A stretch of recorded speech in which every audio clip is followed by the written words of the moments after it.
hoje é dia mundial do meio ambiente, tá certo? Hoje é dia mundial do meio ambiente e, daqui a pouquinho nós vamos entrevistar, olha só, bacana, uma entrevista imperdível, tá aqui com a gente, inclusive já está nos estúdios da casa dele, porque aqui ele não veio, está nos estúdios da casa dele, o Arthur Galhano, tá certo? Economista ambiental, grande amigo, especialista do mais alto gabarito, é uma pessoa, né, que tem credibilidade para falar a respeito, vai falar sobre, claro, o Dia Mundial do Meio Ambiente, ele é especialista nessa área, vai contar para a gente, vai falar também sobre o Dia Mundial do Meio Ambiente, e está lá, está acompanhando a gente pelo Skype, né? Eu vou ver se eu consigo dar uma viradinha aqui no celular, o pessoal ver o Arthur Galhano. Não sei se está pegando bem aí na transmissão. Aqui o Arthur Galhano já com a gente daqui a pouquinho para fazer essa transmissão, para fazer esse bate-papo com a gente dessa entrevista, né, com relação ao Dia Mundial do Meio Ambiente. Tá certo? Tem aí a vinhetinha do Galeria, Juca Pellegrino. Rádio Trianon AM 740. Informação, prestação de serviço, utilidade pública. Só podia ser aqui, na Rádio Trianon de São Paulo e Universal de Santos. Trianon. Você está ouvindo pelo 740 AM, Rádio Trianon. O Jornal Radar Paulista. Com o compromisso de ajudar o paulistano a conquistar sua cidadania. O Radar Paulista amplia o espaço em sua programação para atender reivindicações da nossa gente. A interação com o cidadão de São Paulo é a proposta de jornalismo do Radar Paulista, sob o comando do jornalista Renato Albuquerque. Quem está hoje na Galeria do Radar Paulista? Eu estou aqui com o Arthur Galhano, como eu já falei, né, que hoje é Dia Mundial do Meio Ambiente e, consequentemente, a gente tem aí algumas questões que nós gostaríamos de tratar aqui com o Arthur Galhano, né? Então, antes de mais nada, muito boa noite. Obrigado pela participação, Arthur. Boa noite, Renato. Boa noite, ouvintes da Rádio Trianon. É uma satisfação novamente estar aqui nesses microfones e agora web vídeo também. Legal. Arthur, nós estamos nesse momento de pandemia, estamos num momento em que certamente está todo mundo ainda muito apreensivo, né? Tanto do ponto de vista econômico como do ponto de vista da saúde. E claro que, inclusive, como nós falamos aqui, Arthur, no início do Radar Paulista, a ligação com o meio ambiente é inevitável, né? Tanto de um lado como do outro, saúde e economia, e entrando aí o meio ambiente. O que você pode falar, Arthur, nesse aspecto? Quer dizer, até que ponto o meio ambiente vem sendo afetado e de que maneira isso pode trazer aí uma abordagem dentro da pandemia do coronavírus? Bom, Renato, caros ouvintes, hoje é um dia bastante especial, num momento difícil que a humanidade está passando, né? E as pessoas têm prioridades, né? E hoje em dia a maior atenção, sem dúvida, é para a vida e para a saúde, né? Mas tem os empregos e tem a economia, e essas coisas estão sem dúvida relacionadas, pois sem saúde você não consegue produzir, né? E sem produção você não consegue custear as despesas de saúde. Só que, em paralelo, nós temos aí essas relações humanas e um novo modo de vida que nós estamos agora conhecendo e aprendendo. Eu digo hoje que eu tenho conversado com bastante amigos, bastante colegas, e ou você está ajudando alguém, a gente brinca, ou você está sendo ajudado, né? Infelizmente, os números da pandemia aqui no país, eles vêm aumentando muito, como eu vi aí nas suas informações, né? São 35 mil casos aproximadamente, 35 mil mortos, me desculpe, e 600 mil casos no Brasil, né? Eu acredito, infelizmente, que nós vamos superar até os números dos Estados Unidos. Em relação ao meio ambiente com a saúde, é uma questão muito simples. Tivemos recente, por exemplo, em 2014, a estiagem de águas, né? Isso, nesse período de seca, por exemplo, as partículas de poluição, elas aumentam muito. Então, as doenças respiratórias aumentam, né? Este ano, no começo do ano, foram fortes chuvas torrenciais. E aí também você tem as inundações, as enchentes, que também causam problemas de saúde. São leitos de rios, córregos contaminados, né?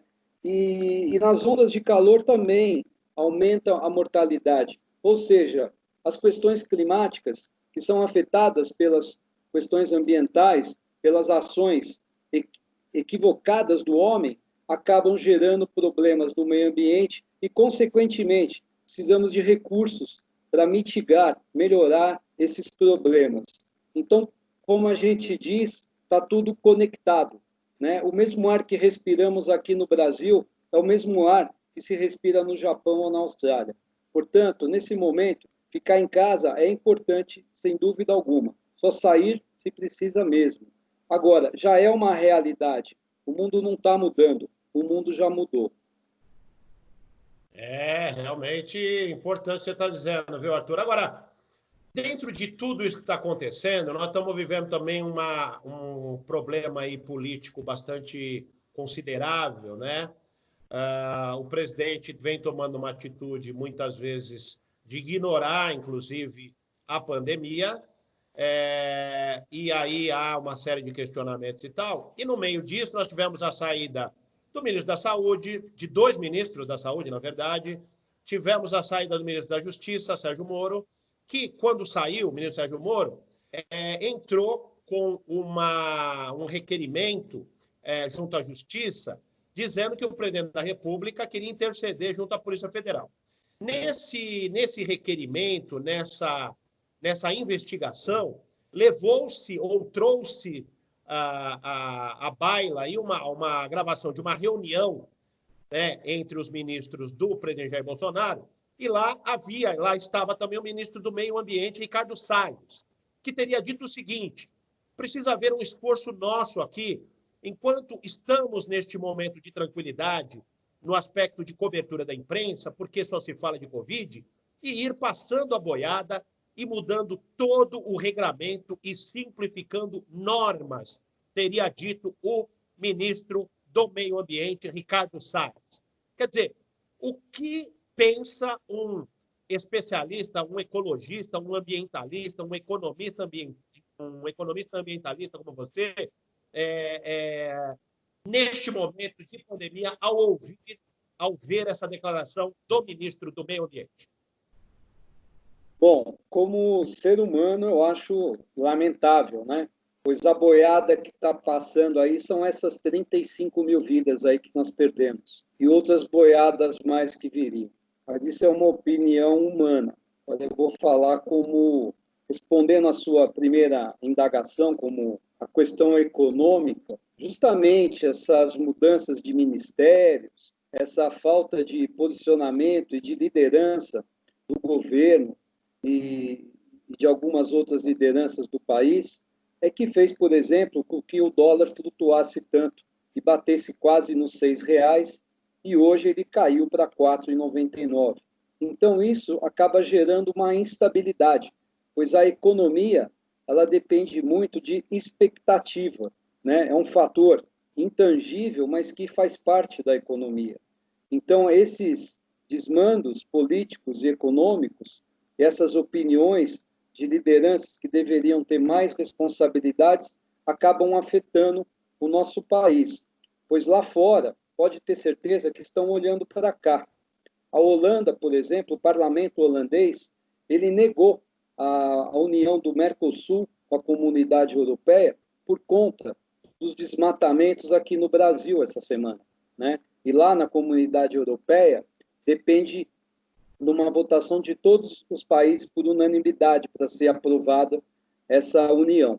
Então, por exemplo, questões políticas e ideológicas, infelizmente, acabam dificultando e prejudicando a economia do país e a vida das pessoas.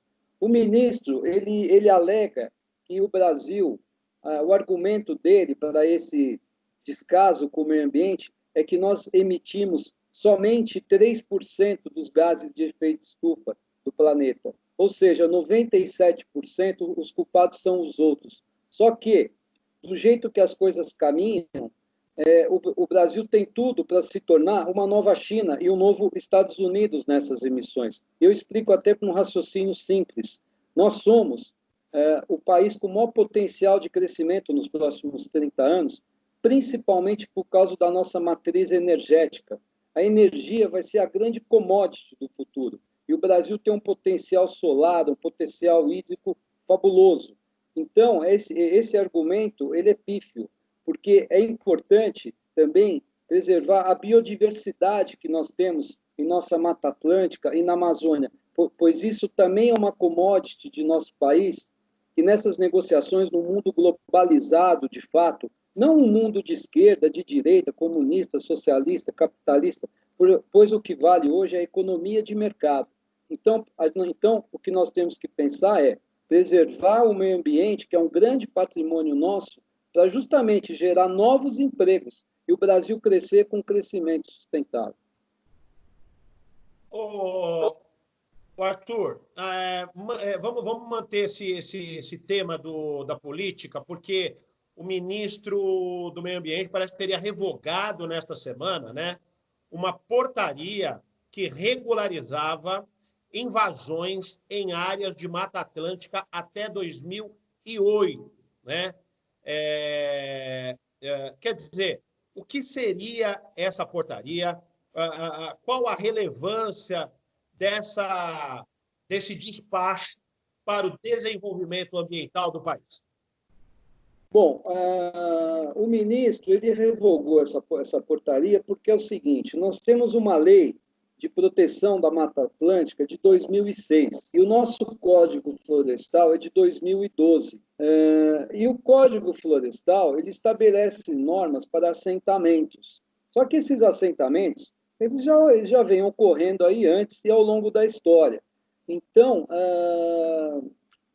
isso acarretaria uma liberação de algumas penalidades e multas que alguns aproveitadores, invasores de terra recente iriam ter. Então, o Ministério Público ele notificou o Ministério do Meio Ambiente e aí agora a questão foi para o campo jurídico. Então, voltando na regra antiga, tá?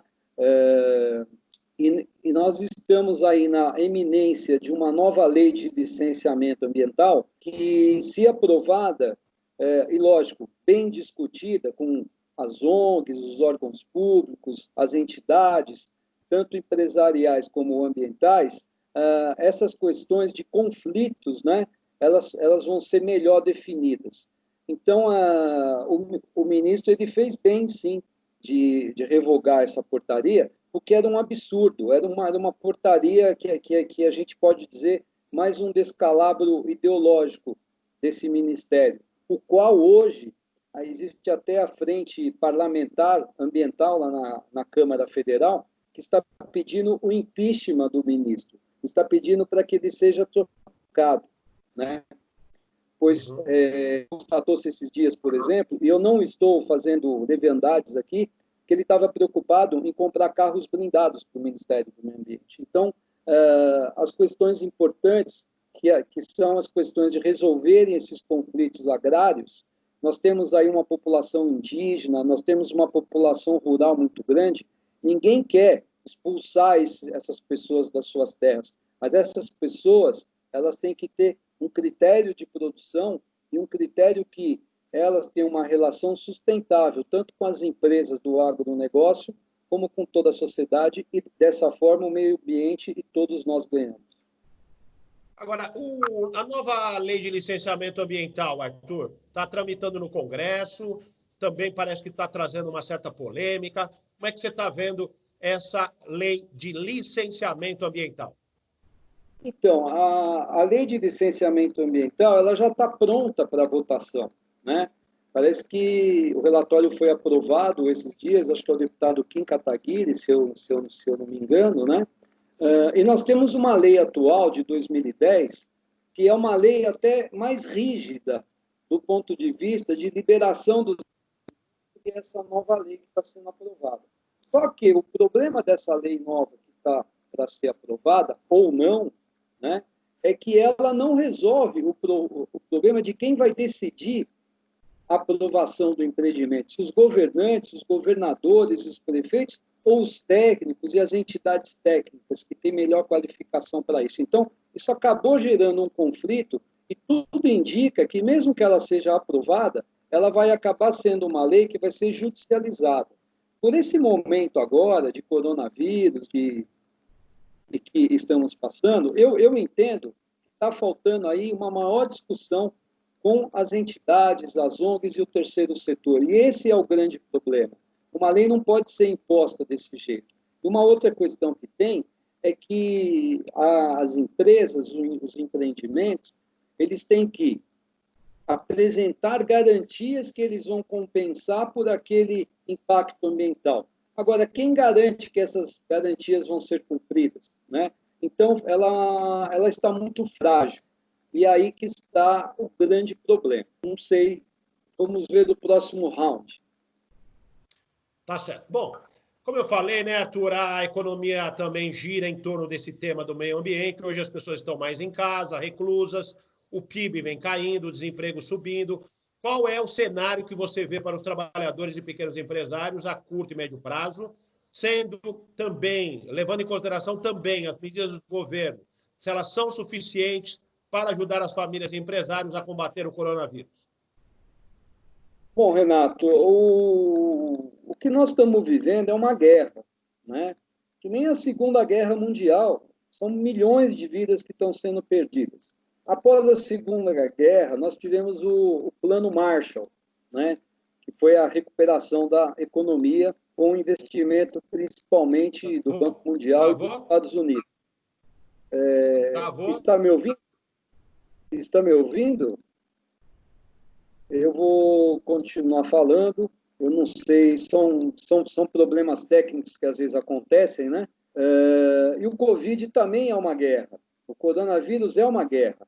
Eu acho que as medidas que o governo está tomando são muito tímidas. Essas medidas... Arthur, retoma, por favor, a partir do Plano Marshall, porque caiu a sua conexão. Sua conexão caiu e agora gostaria que você retomasse o assunto a partir do Plano Marshall. Ok. Está me ouvindo? Estou te ouvindo. Ok. Faz parte do novo modelo de negócio, né? E as pessoas hoje estão sendo muito compreensivas nesse momento, principalmente por causa desses problemas de conexões. Então, o que eu estava falando, que nem na Segunda Guerra Mundial, quando tivemos o Plano Marshall no pós-Segunda Guerra, agora também é uma situação de guerra. O que vai ser da economia? Então, o governo nacional, o governo brasileiro, por exemplo, criou essa receita aí de R$600 em 3 parcelas, né? Mas eu acho que está muito tímida as ações do governo nesse sentido. O financiamento para as pequenas empresas, para os pequenos empresários, microempresas, até agora você não tem ainda uma linha de crédito funcionando nos bancos, então está tudo demorando muito. Eu só posso dizer que aqueles que perderam o emprego, o que é lamentável, eles têm que estar de olho nessa nova economia, nesse novo modelo de negócio, que é o negócio mais digital. Gente, não tinha cabimento, às vezes, você pegar um avião e viajar horas para ter uma reunião de 1 hora e vir embora. Hoje a gente pode fazer isso pela internet. Então, carros que consomem o combustível, a gasolina, e você deixa de ir, às vezes, de ônibus, ou, por exemplo, em aplicativos que nem o BlaBlaCar, que eu sempre comento. Então, a economia compartilhada está aí, é a nova economia. E essa nova economia que as pessoas têm que estar atentas, porque são novas oportunidades. Os setores, por exemplo, de hotelaria, setor aéreo, setor de turismo, eles perderam muito nesses meses e vão perder bastante agora a curto prazo. Essa recuperação vai ser lenta. Agora, alguns setores cresceram, como o setor de logística, setor de transporte, setor de entrega. Então, os trabalhadores têm que ter esse foco e tentarem cada vez mais se inserirem nessa nova economia, essa economia compartilhada. Tá, no que tange a economia mundial, Arthur, falamos mais aí da economia brasileira e a economia mundial. Quais são as suas projeções? O que tem a ver com a economia sustentável dentro desse cenário atual? Bom, Renato, a economia mundial, hoje, o grande assunto, tema, lógico, tirando o coronavírus e a pandemia, é a disputa econômica, a guerra comercial entre os Estados Unidos e a China, né? E nessa guerra, todos perdem, os dois lados, e principalmente as economias em desenvolvimento. Então, me preocupa muito, às vezes, quando o governo brasileiro fica tomando partido e fica criticando, por exemplo, a China em temas que não são importantes. O Trump vai ter a sua eleição agora, não sabemos se ele vai ser reeleito ou não. Com essa questão, por exemplo, o problema das manifestações raciais que estamos tendo esses dias, ele tem perdido muita popularidade. Então, infelizmente, a economia mundial como um todo depende muito dessas soluções. A China e os Estados Unidos representam os dois quase que 55% das emissões de carbono, falando aqui de economia verde, né, da nova economia. E, infelizmente, 70% dessas emissões desses dois países são respectivas a energias, queimas de petróleo, produção de energia desses países, né? Infelizmente, os combustíveis fósseis prevalecem, assim como na Rússia. Então, o Brasil tem que ter um olhar atento para isso, pois nós somos aqui, como eu acabei de dizer, um potencial produtor de energias limpas, tá? E o futuro vai caminhar para essas energias limpas, tá? Então, telecomunicação, energia limpa e esse novo modelo de fazer negócio no modo compartilhado é aquilo que vai nortear aí a nova economia. Tá. Vamos falar de uma maneira breve aqui, Arthur, porque o nosso tempo está se esgotando, sobre os desmatamentos na Amazônia, que tem crescido, a preservação ambiental, e fazer um link, né, com as tragédias de Brumadinho e Mariana. Vamos fazer um geral aí de desmatamento, mortes que infelizmente aconteceram em função daquele acidente da Vale, né, daqueles problemas lá de Brumadinho e Mariana. Como é que você vê toda essa questão de preservação ambiental no Brasil? Bom, Renato, infelizmente, as questões lá de Brumadinho e de Mariana, elas têm se atentado só a discussões de indenização pela Vale do Rio Doce às famílias, né? Questão de valores. E as questões mais críticas mesmo, e mais profundas, quanto aos licenciamentos dessas barragens e de novas barragens, isso não tem sido discutido, né? Eu até peguei aqui, tem um projeto de lei, o 550/2019, que está para ser votado no Senado Federal, e justamente ele está estipulando novas multas para acidentes em barragens em até R$1 bilhão, né? E tem um novo projeto que ele proíbe a construção de novas barragens como as que romperam em Mariana e Brumadinho. Quanto ao desmatamento na Amazônia, a novidade hoje foi o nosso vice-presidente dizer que o grande problema do país é a falta de recursos para combater esse desmatamento. e que vê com bons olhos a ajuda externa para que o país possa ter essas medidas. Eu também acho. Agora, será que o governo está aberto a essas parcerias? Tivemos aí recentemente aqueles fundos, o fundo alemão e o fundo na Noruega, eles deixaram de vir, justamente por causa dessas questões. Então, o desmatamento, ele é uma realidade, né? Ele, de fato, ele agride principalmente a biodiversidade que tem lá na Amazônia, né?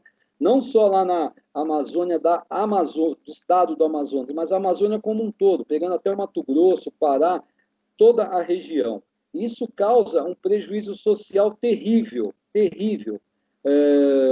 Uma questão dos índios também, que tem que ser analisada, e a questão de emprego, pois são mais de 500 mil famílias naquelas regiões que precisam ter uma oportunidade. E, infelizmente, hoje elas são bastante assediadas por esses empresários inescrupulosos que aproveitam desse desmando para poder cada vez mais desmatar. Tá. Arthur, eu acho que uma questão que intriga bastante as pessoas também, né? E nós estamos falando de meio ambiente, tem muito a ver com o lixo, né? Saúde pública tem a ver com o lixo. Quer dizer, hoje nós temos mais pessoas em casa, o lixo, de alguma maneira, traz também malefícios quando não corretamente destinado ao ser humano. Então, minha pergunta vai nesse sentido e aproveito para colocar também nesse pacote a questão dos hospitais, porque os hospitais também têm um grande número aí de pessoas que acabam, de alguma maneira, utilizando, né, medicamentos, remédios e tal. Como é que esse lixo vem sendo descartado de maneira... qual é a maneira correta de descartar esse lixo, tanto de casa, pelas pessoas, né? Haja visto esse maior número de pessoas dentro de casa, e também nos hospitais e postos de saúde aí de maneira geral. Renato, quanto aos hospitais, existe uma legislação específica para o lixo hospitalar. Então, eles já têm um procedimento junto às prefeituras, existe uma legislação para isso, ok? Esse lixo vai para locais já com um destino certo. Quanto ao lixo doméstico, que ele tem aumentado bastante, principalmente nesse período, a informação da Prefeitura de São Paulo é que aumentou em 25% o lixo doméstico e o lixo reciclável, o que é uma boa notícia, é importante. Só que as pessoas, por exemplo, a máscara descartável, elas não estão sabendo descartar. Essa máscara não vai junto com o lixo reciclável, ela vai num saco plástico junto com o lixo comum, e aí isso vai para um outro destino. O lixo reciclável tem os separadores, os catadores, então é importante que não vá junto para não contaminá-los, tá? E São Paulo hoje reaproveita somente 3% desse lixo. É um número muito pequeno. Então, cabe aí também uma conscientização. E as pessoas poderiam fazer essas separações já dentro das suas próprias casas. Tá certo. Bom, Arthur, infelizmente o nosso tempo está acabando. E para a gente encerrar, gostaria que você deixasse uma mensagem final aqui com relação ao Dia Mundial do Meio Ambiente. Bom, eu participei essa semana de algumas lives e eu ouvi uma expressão que eu achei bastante interessante. Vai ficar aqui uma provocação para todos nós. Todos somos consumidores. Quando você comprar um produto, entenda que você casou com esse produto. Então, tenha responsabilidade. Não desperdice. Esse produto tem que ter o destino adequado. Abraços verdes a todos. Fiquem com Deus e que todos se cuidem nesse momento. Muito bacana, muito obrigado, Arthur Caiano.